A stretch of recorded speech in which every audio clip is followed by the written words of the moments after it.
భారత్ పాకిస్తాన్ల మధ్య ఉద్రిక్తతలు కొనసాగుతూనే ఉన్నాయి. సో యుద్ధానికి సన్నద్ధంగా ఉండాలి అని చెప్పి పౌరుల భద్రత విషయంలో ఎటువంటి రాజీ పడద్దు అని చెప్పి వాళ్ళకి ప్రత్యేకంగా ఒక శిక్షణ ఇచ్చే కార్యక్రమం mock drill. So mock drill నిర్వహించాలని వివిధ రాష్ట్రాలకు కేంద్ర హోంశాఖ ఆదేశాలు కూడా జారీ చేసింది సార్. ఏంటి సార్, భారత్ యుద్ధానికి సన్నద్ధమవుతోందా? అంటే దీన్ని ప్యానిక్ అన్నారు, రెడీనెస్ అంటారు. రెండింటి మధ్య చాలా తేడా ఉంది. ప్యానిక్ అంటే ఆందోళన, రెడీనెస్ అంటే సంసిద్ధత. ఎప్పుడు కూడా సంసిద్ధత బాధ్యత కలిగిన ఏ దేశమైనా అంటే hope for the best, prepare for the worst అంటారు. అంటే మంచి జరుగుతుందని ఆశిస్తాం, ఏ పరిస్థితులకైనా సిద్ధపడతాం. కీడించి మేలించో అని మన సామెతలు ఎందుకున్నాయి. సో అందువల్ల ఇది Indian reaction is more preparedness than panic. Pakistan reaction ఏమో ఇట్స్ ప్యానిక్. సో అటు ఇటు గందరగోళం పడుతోంది.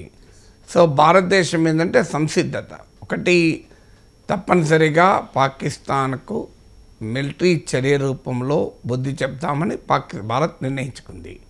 అది ఏ రూపంలో ఉంటుంది మనం ఎవరమో చెప్పలేము, ఊహించలేము, తెలియదు, తెలిసినా చెప్పకూడదు. కానీ మన నాయకుల స్టేట్మెంట్లను బట్టి కానీ డిఫెన్స్ ఎక్స్పర్ట్స్ విశ్లేషణ బట్టి చూస్తే ఖచ్చితంగా బాలాకోట్ కన్నా కూడా తీవ్రంగా ఉంటుంది అని. అంటే మరి 5 బాలాకోట్లు 10 బాలాకోట్లు ఎంపిక చేసుకుంటారా? లష్కర్ తోయిబా లేదా జైషీ మహమ్మద్ లాంటి సంస్థల హెడ్ క్వార్టర్స్ని టార్గెట్ చేస్తారా? హఫీజ్ సయీద్ లాంటి తీవ్రవాదులు ఉంటున్న ప్లేసెస్లను టార్గెట్ చేస్తారా? తీవ్రవాదుల స్థావరాల్ని సర్జికల్ స్ట్రైక్స్, బాలాకోట్ స్ట్రైక్స్ లాగా టార్గెట్ చేస్తారా? సో ఇదంతా ఉంది. కానీ ఇందులో ఎక్కడ పాకిస్తాన్ పైన పూర్తి స్థాయి యుద్ధం చేస్తాం అని ఇండియా అనలేదు. ఇండియా ప్లాన్ కూడా ఉన్నదని అనుకోను. ఫుల్ స్కేల్ వార్కు మనమేం సిద్ధపడడం లేదు. కానీ పాకిస్తాన్ రెస్పాన్స్ చూస్తే మొదటి నుంచి కూడా ఇండస్ వాటర్ ఆపితే ఇది యాక్ట్ ఆఫ్ వార్గానే పరిగణిస్తాం. న్యూక్లియర్ వెపన్స్ కూడా రెడీ పెట్టాం. మేము పూర్తి స్థాయి యుద్ధానికి సిద్ధం, ఫుల్ స్పెక్ట్రమ్ వార్ అని. సో ఎవరు ప్రొవోక్ చేస్తున్నారు, సో ఎవరు కవ్విస్తున్నారు అనేది, ఎవరు ఎస్కలేట్ చేస్తున్నారు? ఇలా అమెరికా, యూరోపియన్ దేశాలు ఉపన్యాసాలు ఇస్తున్నాయి, డు నాట్ ఎస్కలేట్ అని. ఇండియా ఎస్కలేట్ చేయడం లేదు, పాకిస్తాన్ ఎస్కలేట్ చేస్తుంది. ఇండియా రియాక్ట్ అవుతుంటే పాకిస్తాన్ యాక్ట్ అవుతుంది. సో అందువల్ల భారతదేశం ఏంటంటే ఇప్పటికీ దాదాపు 15 రోజులు అయిపోయింది. So every day something is happening. అంటే ఏం జరుగుతుంది చివరకు మనకు తెలియదు, కానీ చాలా క్లియర్గా అనేక రకాల పరిణామాలు జరుగుతున్నాయి. ఎకనామిక్ ఫ్రంట్లో భారతదేశం ఇండస్ ట్రీటీని నిలిపివేసింది. ఇండస్ ట్రీటీలో ఉన్న బాగ్లెహార్ డ్యాము, ఇలాంటి డ్యామ్లో వాటర్ మేనేజ్మెంట్ పాకిస్తాన్కు సంబంధం లేకుండా సర్ప్రైజ్ నిర్వహణ చేస్తోంది. సో 90% ఆఫ్ పాకిస్తాన్ క్రాప్స్కు ఇండస్ సిస్టమే సోర్సు. ఇండస్ సిస్టంలో ఇప్పటికే 31% షార్టేజ్ ఉంది వాటర్. ఇప్పుడు ఇండియా కనుక ఆపితే 23% ఆఫ్ జీడిపి అగ్రికల్చర్ పైన నుంచే వస్తుంది Pakistan. So Pakistan will face a serious water crisis. Already Punjab, Sindh రాష్ట్రాల మధ్య గ్రీన్ పాకిస్తాన్ ఇనిషియేటివ్ అనే ఆర్మీ మొదలుపెట్టిన కార్యక్రమం పైన పంజాబ్లో ఈ కార్యక్రమం మొదలు పెడితే సింధులో తీవ్ర వ్యతిరేకత వస్తుంది.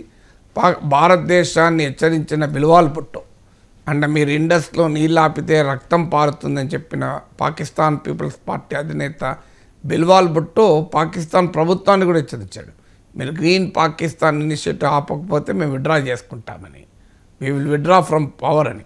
జహీద్ హుస్సేన్ అనే అతను ద డాన్ అనే ప్రముఖ పాకిస్తానీ పత్రికలో ఈ మధ్య ఫెడరేషన్ అండర్ స్ట్రెయిన్ అని ఒక వ్యాసం రాశాడు.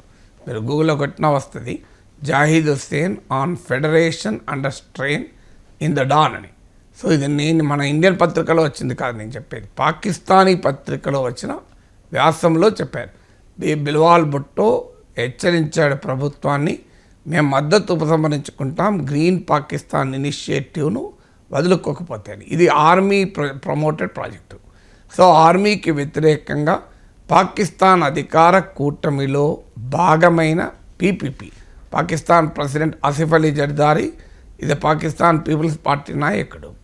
సో అందువల్ల ఈ రకమైన పరిస్థితులు పాకిస్తాన్లో ఉన్నాయి. సో సో ఇక భారతదేశం పాకిస్తాన్తో అన్ని రకాల ట్రేడ్ను ఆపేసింది. No import from Pakistan. దీంతో పాకిస్తాన్ విలవిలాడుతుంది. ఎందుకంటే పాకిస్తాన్కు ట్రేడ్ అనేది చాలా కీలకం. అక్కడ వాళ్ళకి ఫారిన్ ఎక్స్చేంజ్ రిజర్వ్స్ లేవు, చాలా కష్టంగా ఉంది డాలర్ల పరిస్థితి. దానివల్ల ఇవాళ ఇతర దేశాల ద్వారా భారతదేశంలోకి వస్తువులను పంపించే ఏర్పాట్లు చేస్తుంది, ఫ్రూట్స్, టెక్స్టైల్స్ ఇట్లాంటివి. సో దాన్ని కూడా నివారించే ప్రయత్నం చేస్తున్నాం. మన పోర్ట్స్లోకి పాకిస్తాన్ నావల్ రావు, పాకిస్తాన్ పోర్ట్లకు ఇండియన్ షిప్స్ పోవు.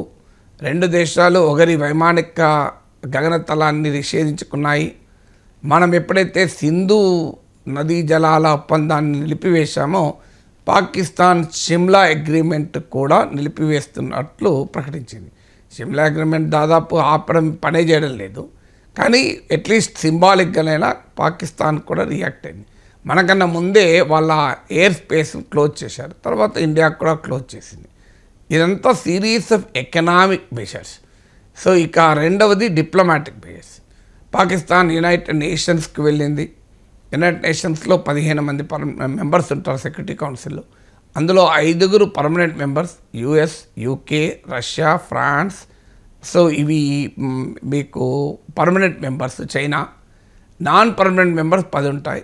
అందులో పాకిస్తాన్ కూడా ఉంది. ఈ సమయంలో 2 ఏళ్ళకి కనెక్ట్ అయింది. సో అందుకని పాకిస్తాన్ యునైటెడ్ నేషన్స్లో ఇండియాను కార్నర్ చేయాలని చూస్తే భారతదేశం కూడా యుఎన్లో ఉన్న పర్మనెంట్ మెంబర్స్తో మాట్లాడుతోంది. ఈ డిప్లొమాటిక్ అగ్రెసివ్గా పాకిస్తాన్ చైనా మద్దతు కోరుతోంది. పాకిస్తాన్ ప్రెసిడెంట్ ఆసిఫ్ అలీ జర్దారీని చైనా ఎన్వాయ్ కలిశాడు. భారతదేశానికి కూడా రష్యా అధ్యక్షుడు పుటిన్ మద్దతు ప్రకటించాడు. సో యూరప్కు మన విదేశాంగ మంత్రి జయశంకర్ చెప్పాడు, మాకు ప్రీచర్స్ కాదు పార్ట్నర్స్ కావాలి, మీకు ఇష్టమంటే ఇండియాతో భాగస్వాములు కమ్మండి అని పిలిపించారు. సో ఇలా డిప్లొమాటిక్ మెజర్ చాలా అగ్రెసివ్గా జరుగుతున్నాయి. So Indian prime minister Israel prime మినిస్టర్తో మాట్లాడారు, ఇటాలియన్ ప్రైమ్ మినిస్టర్తో మాట్లాడారు, అలాగే G20 విదేశాంగ G20 రాయబారులతో ఫారిన్ మినిస్టర్ మాట్లాడారు. ఇదంతా డిప్లొమాటిక్ సైడ్లో. So this the second part of the action. So ఆ యాక్షన్ ఫస్ట్ పార్ట్లో ఎకనామిక్ చర్యలు అంటే సెకండ్ డిప్లొమాటిక్ చర్యలు. థర్డ్ మిలిటరీ డిఫెన్స్ ప్రిపేర్నెస్లో ఆల్రెడీ పాకిస్తాన్ అబ్దాలీ మిసైల్ సిస్టమ్ను 450 కిలోమీటర్లు టార్గెట్ చేయగలిగిన సర్ఫేస్ టు సర్ఫేస్ ఎయిర్ మిసైల్ను పాకిస్తాన్ మరోసారి టెస్ట్ చేసింది. నిన్న ఇంకో మిసైల్ కూడా టెస్ట్ చేసింది, ఫతే అని. ఇది 120 కిలోమీటర్ రేంజ్ అది. సో భారతదేశం కూడా తన షిప్ నావల్ డ్రిల్స్ మొదలుపెట్టింది అరేబియన్ సీలో. సో మన ట్రయాడ్ అంటారు, ఒకవైపు మన సబ్మెరీను, ఒకవైపు మన ధ్రువ్ హెలికాప్టరు, మరోవైపు INS కోల్కత్తా, ఇది నావల్ డిస్ట్రాయరు. ఈ ట్రయాడ్, ఈ మూడింటిని కలిపి అరేబియన్ సీలో మనం డ్రిల్స్ చేసాం. అలాగే రష్యా నుంచి మిసైల్స్ కొంటున్నాం, అది 6 కిలోమీటర్ రేంజ్. అంటే బ్యాటిల్ ఫీల్డ్లో టాక్టికల్ మిసైల్స్ అంటారు, అంటే ఇమీడియట్గా నీ పైకి శత్రువు వస్తుంటే నిరోధించడానికి వాడతారు. సో ఆ 6 కిలోమీటర్ రేంజ్ కలిగిన టాక్టికల్ రష్యా నుంచి మిసైల్స్ కొంటున్నాం. ఆల్రెడీ నిన్న ఒక షిప్మెంట్, ఈ మధ్య ఒక షిప్మెంట్ వచ్చి చేరింది, ఫాస్ట్ ట్రాక్ చేస్తున్నాం. రాఫెల్ నుంచి 26 యుద్ధ విమానాలు కొన్నాం. సో ఇలా ఇండియా కూడా తన మిలిటరీ, పాకిస్తాన్ చేస్తుంది, ఇండియా చేస్తుంది, మిలిటరీ ప్రిపేర్నెస్, మిలిటరీ పరమైన చర్యలు. పాకిస్తాన్ లైన్ ఆఫ్ కంట్రోల్లో LOCలో ఇప్పటికీ 11 రోజులుగా వరుసగా మీకు ఈ వైలేట్ చేస్తుంది కాల్పుల విరమణను. ఇదివరకు కూడా చేసేది. ఇదివరకు చేసేది ఏంటంటే ఇండియన్ ఆర్మీని ఎంగేజ్ చేసి చొరబాటుదారులను ఇండియాలోకి పంపించటానికి చేసేది. ఇప్పుడేమో మరింత ఇంటెన్సిఫైడ్ చేసి ఇండియన్ ఆర్మీని రాకుండా డిటర్ చేయాలి, మేమెంత చూడు గట్టిగా ఎదుర్కొంటాం అనే మెసేజ్ పంపించేటువంటి ప్రయత్నంలో ఈ పాకిస్తాన్ ఉంది.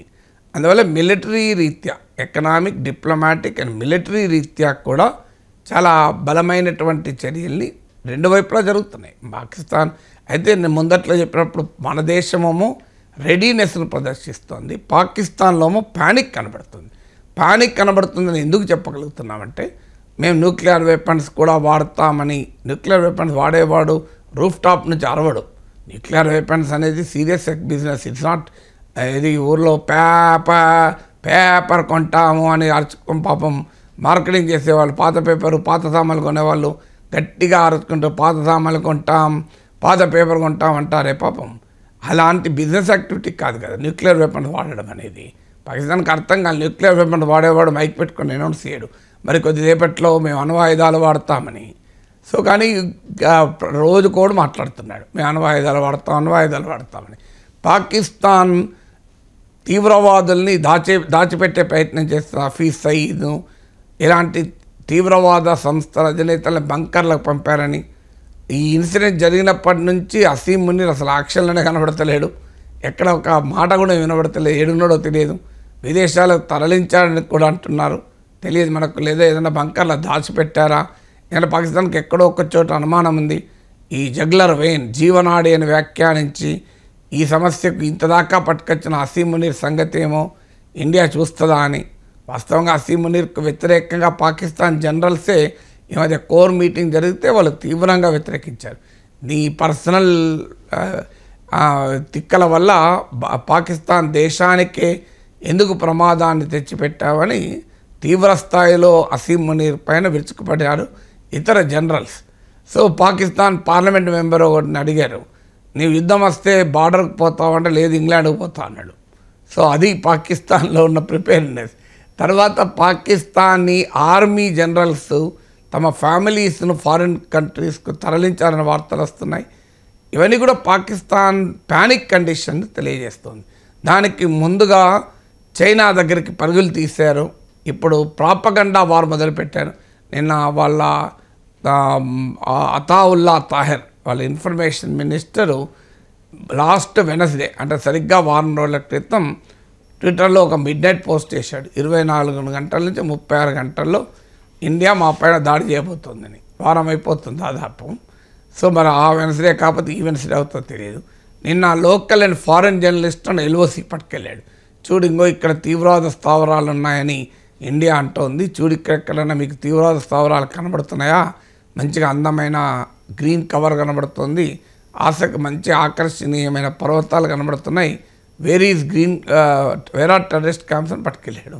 టెర్రరిస్ట్ క్యాంప్స్ అట్లా అందరికి కనబడేటట్టుంటే అవి తీవ్రవాద స్థావరాలు అవుతాయా? సో తీవ్రవాద స్థావరాలు ఉంటే అక్కడికి జర్నలిస్టులను పట్టుకపోతారా ఎవడన్నా? గవర్నమెంట్ స్పాన్సర్ ప్రోగ్రామ్ ఎప్పుడు కూడా అందంగానే కనబడుతుంది. సో మరి అసలు ఇండియా ఆరోపించడం ఎక్కడిది? పాకిస్తాన్ డిఫెన్స్ మినిస్టరు చెప్తున్నాడు 30 ఏళ్ళుగా మేము ఈ డర్టీ వర్క్ చేస్తున్నామని. పాకిస్తాన్ ప్రఖ్యాత రాజకీయ నాయకుడు బిల్వాల్ భుట్టో చెప్తున్నాడు ఇది మా గత చరిత్ర, మేము మద్దతు ఇచ్చామని. సో ఒకవైపు పాకిస్తాన్ నాయకులే మేము తీవ్రవాదులకు మద్దతు ఇచ్చాం, ట్రైన్ చేసాం, ఫండ్ చేసాం అన్నీ చెప్తూ, మళ్ళీ వైపు పాకిస్తాన్ ఇన్ఫర్మేషన్ మినిస్టర్ జర్నలిస్టులను పట్టుకుపోయి చూడు ఎక్కడ ఉన్నాయా అని.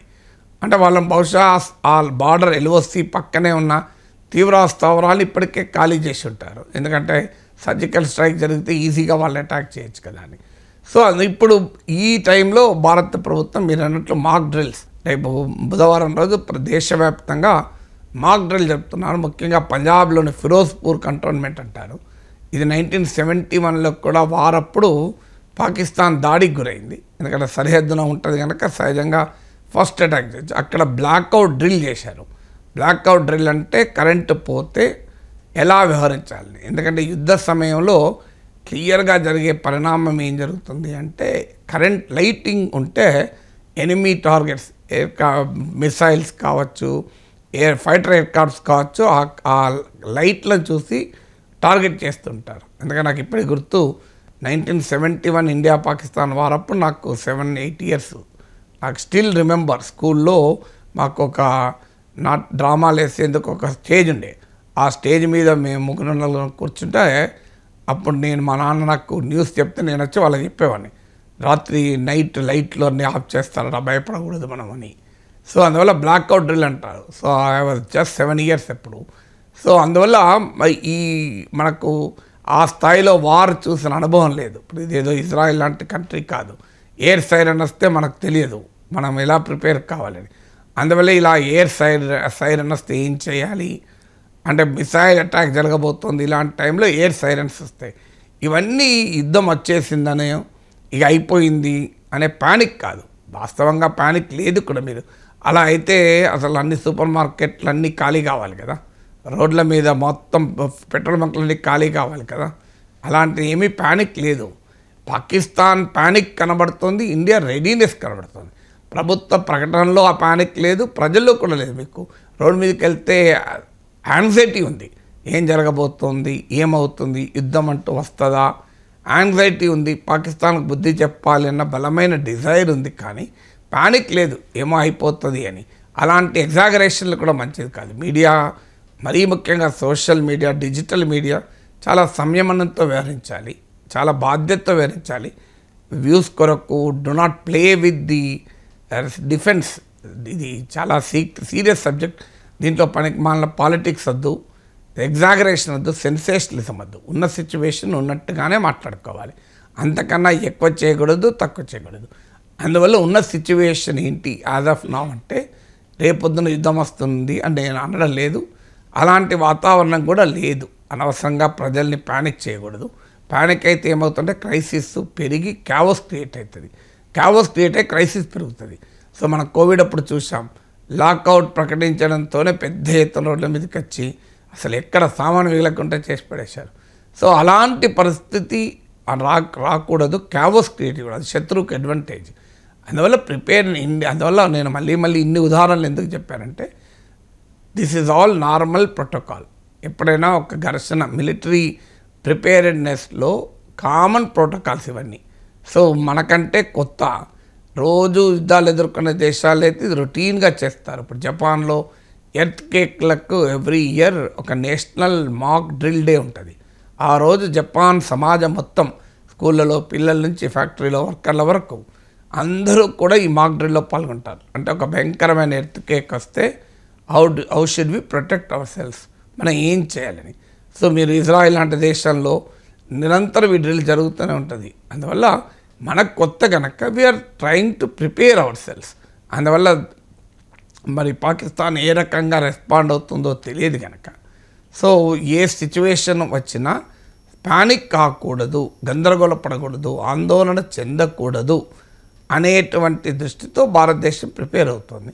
పాకిస్తాన్లోనేమో టెన్షన్ మొదలవుతుంది. వాళ్ళ బలగాల్ని కూడా అటు ఇటు తిప్పుతున్నారు, ఇటువైపు నుంచి అటువైపు నుంచి. తిప్పని ఏంటంటే భారతదేశం కూడా చూస్తూ ఊరుకుంటుంది, ఎందుకంటే తిప్పడానికే ఖర్చు అయ్యి ఆ ఖర్చు భరించలేక పాకిస్తాన్ ఇబ్బంది పడుతుంది అని. So let it move arm forces one place to other. So అందువల్ల sense of preparedness is different from panic. So India is readiness చూపెడతా అంటే పాకిస్తాన్లో ప్యానిక్ కనబడుతుంది, ఆందోళన, గందరగోళం, టెన్షన్ కనబడుతుంది. భారతదేశంలో సంయమనం, ఒక పరిపక్వత కనబడుతుంది. చూద్దాం సిచ్యువేషన్ బట్టి ఎలాంటి పరిస్థితికైనా hope for the best, prepare for the worst అనే యాంగిల్లో వర్స్ట్ సిచ్యువేషన్కి కూడా వివేకవంతుడు ఎవరైనా ఎలాంటి పరిస్థితికైనా ప్రిపేర్ అవుతాడు. ప్రిపేర్ కావడం బలహీనత కాదు, ప్రిపేర్ కావడం పరిపక్వత. It's a symbol of maturity, it's not a symbol of weakness.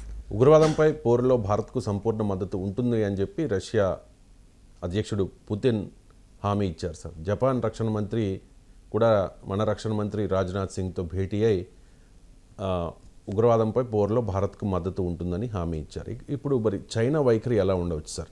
రీసెంట్గా మనకి ఆసిఫ్ అలీ జర్దారి పాక్ అధ్యక్షుడితో చైనా రాయబారి భేటీ అయ్యారు ఇస్లామాబాద్లో.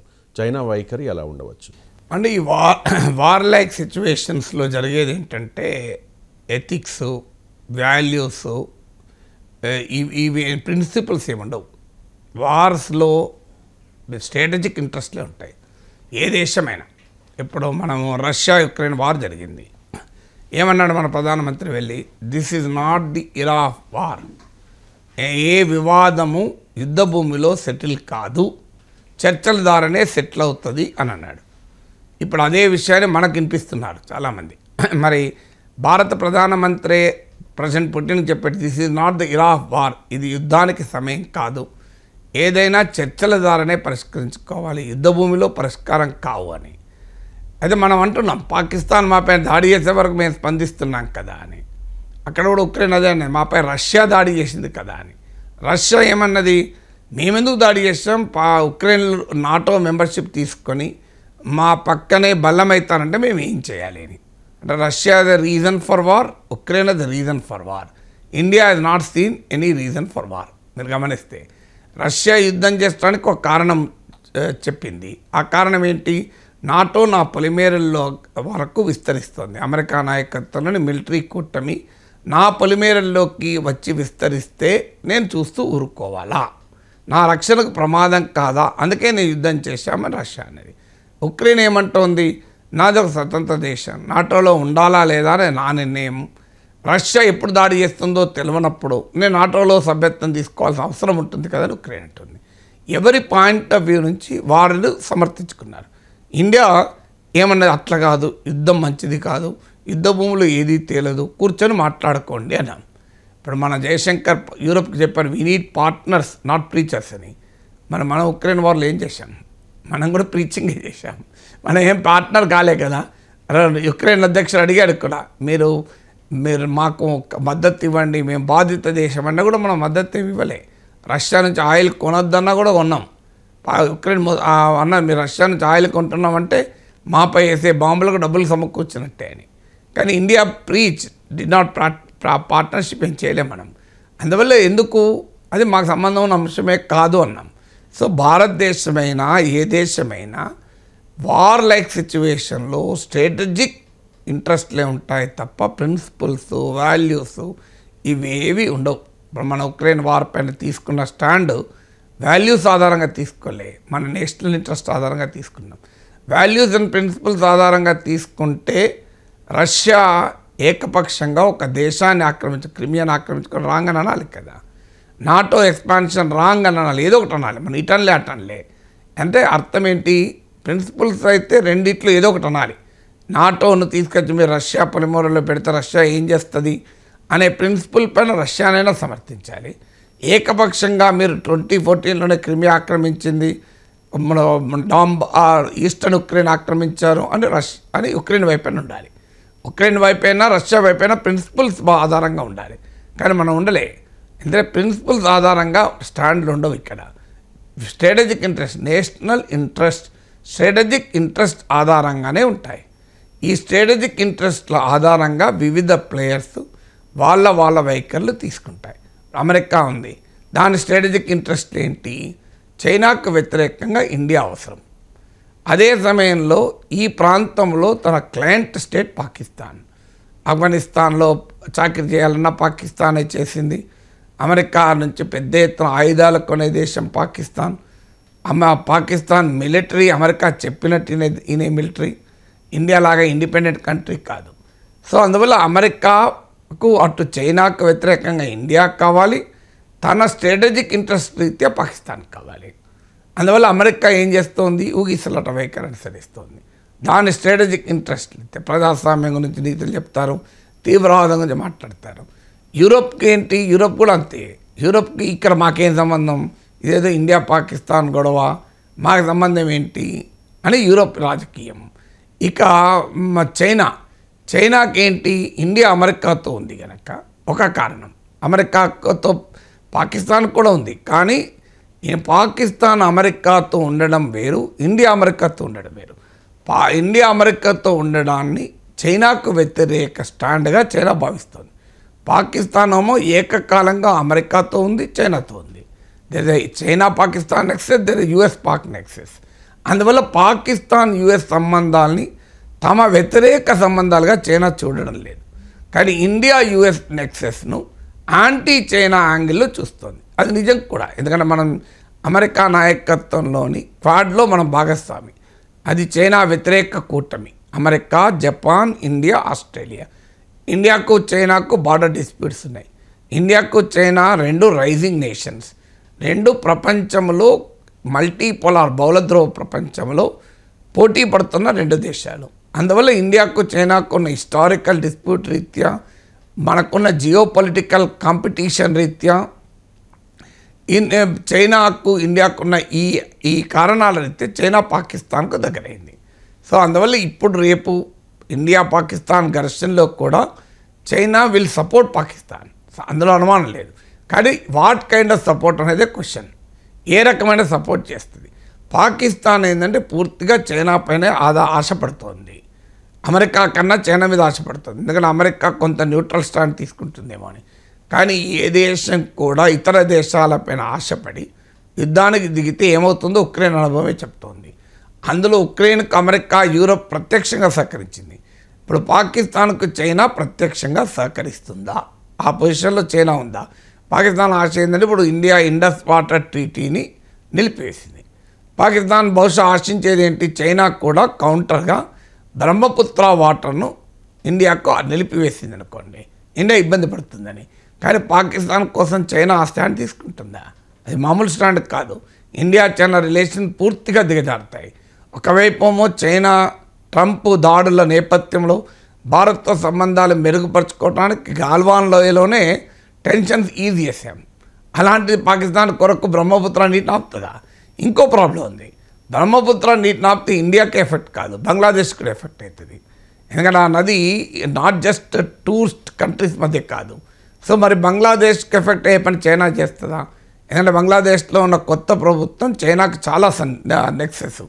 సో చైనా తన ఫుట్ ప్రింట్ ఇప్పుడే కాదు, ఈవెన్ హసీనా ప్రభుత్వం ఉన్నప్పుడు కూడా ప్రయత్నం చేసింది. కానీ హసీనా ప్రో ఇండియా స్టాండ్ ఉండడం వల్ల ఇప్పుడు ఇంకా పెరిగింది. సో చైనా మరి బంగ్లాదేశ్ కూడా నష్టం జరిగే పని చేయదు కదా. అందువల్ల పాకిస్తాన్ ఆశిస్తున్నట్లు పాకిస్తాన్ తరఫున రిటాలియేటరీ చర్య తీసుకుంటుందా? చైనా ఆయుధాలు ఇచ్చి పాకిస్తాన్తో యుద్ధం చేస్తుందా? I don't think. చాలామంది డిఫెన్స్ ఎక్స్పర్ట్ చెప్పేది చైనా మాట సాయం చేయవచ్చు, డిప్లొమాటిక్ సాయం చేయవచ్చు. ఇప్పుడు ఉదాహరణకు పాకిస్తాన్కు వ్యతిరేకంగా యునైటెడ్ నేషన్స్లో ఏమైనా తీర్మానం వస్తే చైనా వీటో చేస్తుంది. సో పాకిస్తాన్ స్పాన్సర్ తీర్మానానికి ఏమైనా మద్దతు ఇస్తే ఇవ్వచ్చు.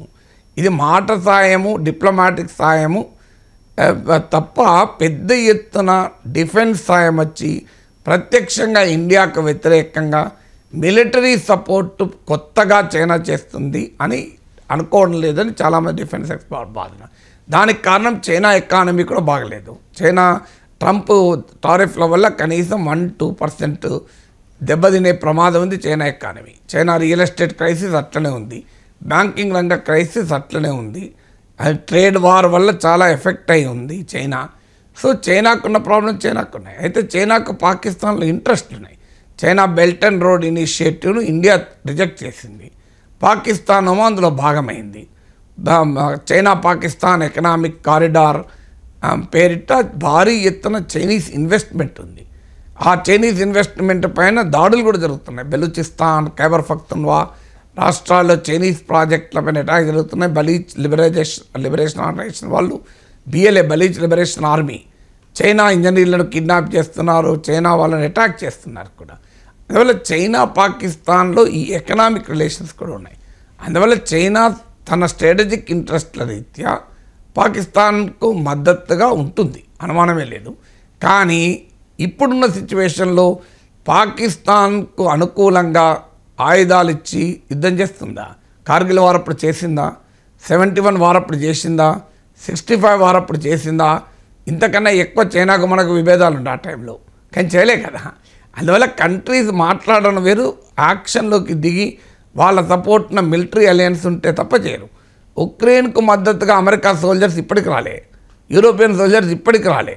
ఆయుధాలు ఇచ్చి కూర్చున్నారు తప్ప సోల్జర్స్ ఆయుధాలు ఇచ్చి కూడా రష్యా పైన వాడద్దు, డిఫెన్స్గానే వాడాలి అని చెప్పారు. అందువల్ల అలాంటప్పుడు చైనా వచ్చి పాకిస్తాన్ తరఫున ఇండియా మీద యుద్ధం చేస్తుంది అని భారతదేశంలో ఏ డిఫెన్స్ ఎక్స్పర్ట్ అనుకోవడం లేదు. ఇండియా కూడా ఆ రకమైన డిప్లొమాటిక్ చర్యలు తీసుకుంటుంది. మన ఏకకాలంలో చైనాను, పాకిస్తాన్ ఇద్దరిని ఎదుర్కోము. చైనాను ఎట్లీస్ట్ న్యూట్రల్ గేర్లో పెట్టి పాకిస్తాన్ సంగతి తెలుస్తాం. అది ఏ డిఫెన్స్ ఎక్స్పర్ట్ అయినా చేసే పని. అది ఇండియన్ గవర్నమెంట్ చేయదా? అందువల్ల మీరు గమనించండి, ఇంత వివాదం జరుగుతుంది. ఎక్కడన్నా భారత ప్రభుత్వంలో ఉన్న ఏ మంత్రి అయినా పాకిస్తాన్కు చైనా మద్దతు ఇస్తోంది, చైనా వైఖరిని మేము ఖండిస్తున్నాం స్టేట్మెంట్ ఉందా? మన డిఫెన్స్ మినిస్టరో, మన ఫారిన్ మినిస్టరో, ఎవరన్నా, మన డిఫెన్స్ సెక్రటరో, ఫారిన్ సెక్రటరో, అధికార ప్రతినిధి మినిస్టర్ ఎవ్వరు కూడా ఇంతవరకు ప్రకటన లేదు. India is not condemned Chinese support to Pakistan. ఎందుకు చేయడం లేదు మనం? There is a reason for that. 2 front war ఎవరు ఓపెన్ చేసుకోరు. ఇప్పుడు చైనా సంగతి, ఇప్పుడు పాకిస్తాన్ సంగతి చూసుకుంటాం. సోషల్ మీడియాలో రెచ్చిపోయే వాళ్ళు అందరితో పెట్టుకోమంటారు, వాళ్ళేం పోతుంది, వాడు యుద్ధం చేసేలేదు సచ్చేది లేదు కదా, వాడు ఇంట్లో కూర్చుంటాడే కదా. కానీ government of India knows what to do. మీరు ఎక్కడన్నా బీజేపీ నాయకులకు కానీ ప్రభుత్వంలో ఉన్నవారు కానీ ఈ 15-20 రోజుల్లో ముఖ్యంగా పహల్గామ్ అటాక్ తర్వాత సింగిల్ యాంటీ చైనా స్టేట్మెంట్ కనబడదు. మీరు గమనించండి. అంతకుముందు మాట్లాడే వాళ్ళు కూడా మాట్లాడతలేరు. ఎందుకు మాట్లాడతలేరు? మన ఖండం చేయాలి కదా, పాకిస్తాన్కి సపోర్ట్ ఏంటి మీరు అని ఎందుకు ఖండం చేస్తలేరు? ఇప్పుడు చైనా పాక్ ప్రెసిడెంట్ చైనా రాయబారి కలిసి మనమే ఖండించలే కదా. యూరోప్ను చెప్పాడు Jaishankar, we need partner not preachers అని. మరి చైనాతో ఎందుకలే చైనా పైన? అదే వ్యూహాత్మక నీతి అంటారు. అంటే వాళ్ళిద్దరిని కలిపే పని మనం చెయ్యం, వాళ్ళిద్దరిని ఎంత మేరకు విడగొట్టి ఉండాలనే పని చేస్తాం. అందువల్ల ఇప్పుడున్న పరిస్థితుల్లో పాకిస్తాన్కు ప్రత్యక్షంగా వచ్చి ఏ కంట్రీ సపోర్ట్ చేస్తున్నది క్వశ్చన్ మార్కే. కొంత తుర్కీ సపోర్ట్ చేస్తున్న ఆశపడుతుంది. కానీ తుర్కీ అధ్యక్షుడు ఎర్దోగాన్కు వ్యతిరేకంగా తిరగబడుతున్నారు ప్రజలు. ఇస్లామిక్ ప్రపంచంలో యూఏఈ, సౌదీ అరేబియా గత వార్స్లో పాకిస్తాన్కు మద్దతు ఇచ్చింది, ఇప్పుడు ఇస్తారని తెలియదు. ఆ మడకతే పాకిస్తాన్ రష్యా కూడా మంచి సంబంధాలు ఉన్నాయి. అయినా పుటిన్ మనకే మద్దతు ఇచ్చాడు కదా. ఎందుకంటే మనకు రష్యాకు అమెరికాకు మధ్య గొడవలో రష్యాకి ఇండియా అవసరం, పాకిస్తాన్తో పని లేదు. అందుకొరకు Putin was first to react, వెంటనే ఇండియాకు మద్దతు అన్నాడు. మరి రష్యాకు చైనాకు క్లోజ్ నెక్సెస్ ఉంది. రేపు ఆ పరిస్థితి వస్తే ఇండియా ఖచ్చితంగా రష్యన్ కాంటాక్ట్స్ ఉపయోగిస్తుంది కదా. ప్రెసిడెంట్ పుటిన్ ద్వారా ప్రెసిడెంట్ జిన్పింగ్ని ఇన్ఫ్లుయెన్స్ చేసే పని కూడా చేస్తాం. సో రష్యా ఎందుకు ఇంత ఓపెన్గా ఉంది అంటే రష్యాకి ఏంటంటే అమెరికాతో పంచాయతీ కనుక ఇండియా లాంటి కంట్రీ సపోర్ట్ కావాలి కనుక మాట్లాడారు. అందువల్ల ఇవన్నీ కూడా చాలా national interest, strategic interest, calculations ఉంటాయి. పాకిస్తాన్ ఆశిస్తున్నట్లు బయట నుంచి పెద్ద ఎత్తున మిలిటరీ సాయం వస్తుంది.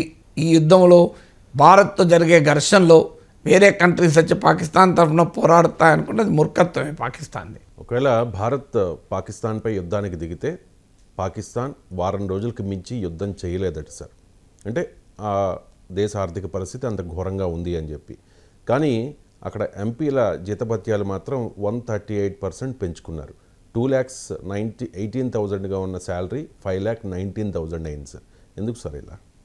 పాకిస్తాన్ రాజకీయ నాయకులు, పాకిస్తాన్ మిలిటరీ జనరల్ లక్షణం అది. ఫిబ్రవరిలోనే వాస్తవంగా పార్లమెంట్ బిల్ పాస్ అయింది.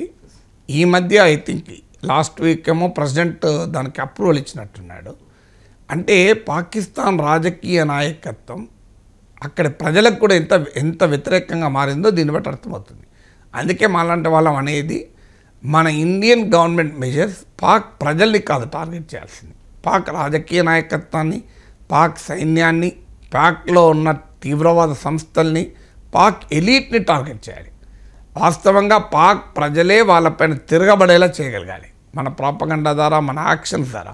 మన యాక్షన్స్ పాక్ ప్రజల్ని కనుక ఉక్కిరిబిక్కిరి చేసింది అనుకోండి, లెజిటిమసీ కోల్పోతున్న పాక్ రాజకీయ నాయకత్వానికి మనమే జీవం పోసిన వాళ్ళం అవుతాం. అందుకే ఇండస్ వాటర్ ట్రీటీ పైన నేను మాట్లాడుతూ అదే అన్నాను. ఇనీషియల్గా పాకిస్తాన్ పైన ప్రెషర్కి ఉపయోగపడుతుంది, కానీ లాంగ్ టర్మ్లో అది పాక్ ప్రజల్ని, పాక్ పొలిటికల్ లీడర్షిప్ వైపుగా నడిపించే ప్రమాదం ఉంటుంది.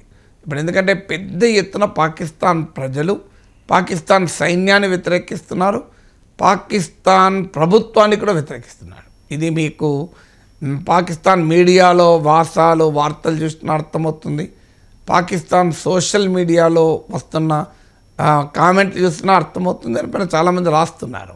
There is a severe legitimacy crisis Pak ఆర్మీకి, పాక్ పొలిటికల్ లీడర్షిప్కు. సో ఈ లెజిటిమసీ క్రైసిస్కు కారణం ఏంటి అంటే పాక్ రాజకీయ నాయకత్వం ప్రజలతో సంబంధాలు లేవు. వారు ప్రజల్ని రెచ్చగొట్టి, ఇండియాకు వ్యతిరేకంగా రెచ్చగొట్టి, 2 నేషన్ థియరీ కహానీలు చెప్పి పబ్బాలు గడుపుకుంటున్నారు తప్ప పాక్ ప్రజల్లో ఉండే మత ఛాందస భావాలను రెచ్చగొట్టడము, దేశ జాతీయతా భావాలు రెచ్చగొట్టడము, ఇది పబ్బం గడుపుకుంటున్నారు. రాజకీయ నాయకత్వాన్ని ప్రజల పట్ల బాధ్యత లేదానికి ఇదే ఉదాహరణ కదా. ఒకవైపు ఏమో IMF 24వ బెయిలౌట్కు ప్రయత్నం చేస్తున్నారు. ఫారిన్ ఎక్స్చేంజ్ రిజర్వ్స్ 2 నెలలకు మించి దిగుమతులకు అనుకూలంగా లేదు. 4 రోజులు, వారం రోజులు మించి యుద్ధం చేయలేమని ఆ వార్తలు వస్తున్నాయి. పాక్లో ఇన్ఫ్లేషన్ భారీగా పెరిగింది, ధరలు గణనీయంగా పెరుగుతున్నాయి. సివియర్ వాటర్ క్రైసిస్, 31% షార్టేజ్ ఉంది ఇండస్ వాటర్లో. ఇలా ఒక భయంకరమైన ఎకనామిక్ క్రైసిస్ అప్పుడు ఊబిలో పాకిస్తాన్ ఉంది. పాక్ ప్రైమ్ మినిస్టర్ చెప్పాడు, మేము ఎవరి దగ్గర వెళ్తే పార్ట్నర్ మిత్ర దేశాల దగ్గర వెళ్ళమని బిచ్చగాలుగా చూస్తున్నారని. ఇలాంటి సిచ్యువేషన్లో 138% సాలరీ పెంచుకున్నారంటే అది ఎంత ప్రజాకంటక రాజకీయ నాయకత్వం, దీనికన్నా ఇంకెక్కువ దాన్ని ఉన్నది. సో అందువల్ల ఆ రకమైన రాజకీయ నాయకత్వమే కదా ఆర్మీ. ఇప్పుడు ప్రతి జనరల్ పాక్ ఆ మిలిటరీలో ఉండే టాప్ జనరల్స్కు బ్రహ్మాండమైన విల్లాలు, ఫారెన్లో అసెట్స్. మీకు ఎవడన్నా చూడండి బయటికి వెళ్ళి హాయిగా బతుకుతారు వాళ్ళు. జనరల్ పర్వేజ్ ముషర్రఫ్ బయటికి వెళ్తే హాయిగా బతికారు. నవాజ్ షరీఫ్ లండన్కి వెళ్ళి ప్రవాస జీవితం హాయిగా గడిపాడు. సో పాక్ పొలిటికల్ లీడర్షిప్కు, పాక్ ఆర్మీ లీడర్షిప్కు పాకిస్తాన్ను పీల్చి పిప్పి చేస్తూ రక్తమాంసాలు తాగుతూ తమ ప్రజల్ని ఇతర దేశాల్లో ఆస్తులు పెంచుకోవడము, సంపదలు పెంచుకోవడము, రేపు ప్రమాదం వస్తే వెంటనే దేశం విడిచి పారిపోవడము. ఇది కొత్తగా నా జనరల్ పర్వేజ్ ముషర్రఫ్ వెళ్ళి సౌదీ అరేబియాలో దాక్కోలేదా? నవాజ్ షరీఫ్ వెళ్ళి లండన్లో ప్రవాస జీవితం జరపలేదా? This is known thing. ఇప్పుడు మొన్న పాకిస్తాన్ ఎంపీని విలేకరులు అడిగితే యుద్ధం వస్తే నువ్వేం చేస్తావు, సరిహద్దు పోతావు, లేదు లండన్ పోతా అన్నాడు. సో నేను పారిపోతా అని చెప్పేశాడు. సో ఇప్పుడు Pakistani political and army leadership highly corrupt, highly self centred అన్నదానికి ఇది ఒక ఉదాహరణ. పైకోమో ప్రజలకు ప్యాట్రియాటిజం, దేశభక్తి ఇవన్నీ కహానీలు చెప్తుంటారు. ఎందుకంటే ప్రజల్లో ఉండే బలహీనతలు సొమ్ము చేసుకుంటారు. అందువల్ల పాకిస్తాన్లో ఉన్న ఆర్మీ, పొలిటికల్ లీడర్షిప్, పాక్ మత ఛాందసవాదులు, జిహాదీ శక్తులు వీళ్ళు పాక్ ప్రజలకు చేస్తున్నది ఏమి లేదు. పాక్ ప్రజలలో ఉండే భావోద్వేగాలను రెచ్చగొట్టి తమ పబ్బం గడుపుకుంటున్నారు. అందుకు ఉదాహరణ ఇంత భారీగా జీతాలు పెంచుకోవడం.